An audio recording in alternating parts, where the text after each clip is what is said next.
2008 წლის აგვისტოს ომში დაღუპული ჯარისკაცის თეიმურაზ ბერიძის დედას და მეუღლეს დედის დღე მიუღოცა საჯარო ჯანდაცვის მინისტრმა და ქობულეთის მუნიციპალიტეტის გამგებელმა. სამინისტრომ მათ 1000 ლარი გადაურიცხა. გამგებელი ჯარისკაცის მეუღლეს მუნიციპალიტეტის ერთ-ერთ ბაღში დასაქმებას დაპირდა.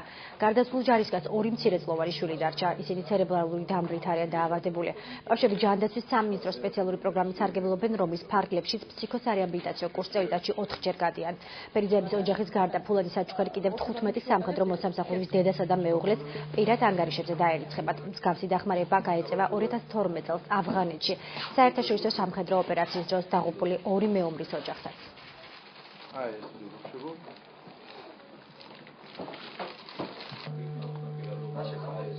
ოჯახში 2 ბავშვია, ორივეს პრობლემები აქვს. ოჯახთან დაკავშირებული ისინი გადიან რეაბილიტაციის კურსს ჩვენი პროგრამით.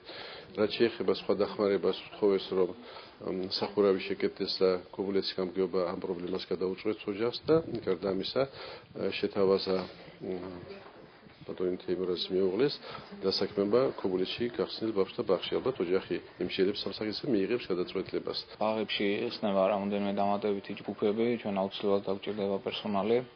ჩვენ შევთავაზეთ რომ მათ სრული შემთხვევაში ჩვენ მივიღებდით შესაბამის ზომებს და დავასაქმებდით. რაც შეეხება სახურავს, ჩავინიშნე აუცილებლად გამოუშვებ ინფრასტრუქტურის წარმომადგენლებს ჩვენი სამსახურს და შეისწავლიან, გააკეთებენ შესაბამის ხარჯ-სარდუხას და ბიუჯეტში ცვლილებების დროს აუცილებლად გავთვალისწინებთ. შემოთავაზება მივიღე მთავრობიდან დასაქმებაზე ბაღში. ვფიქრობ რომ დავსაქმდე.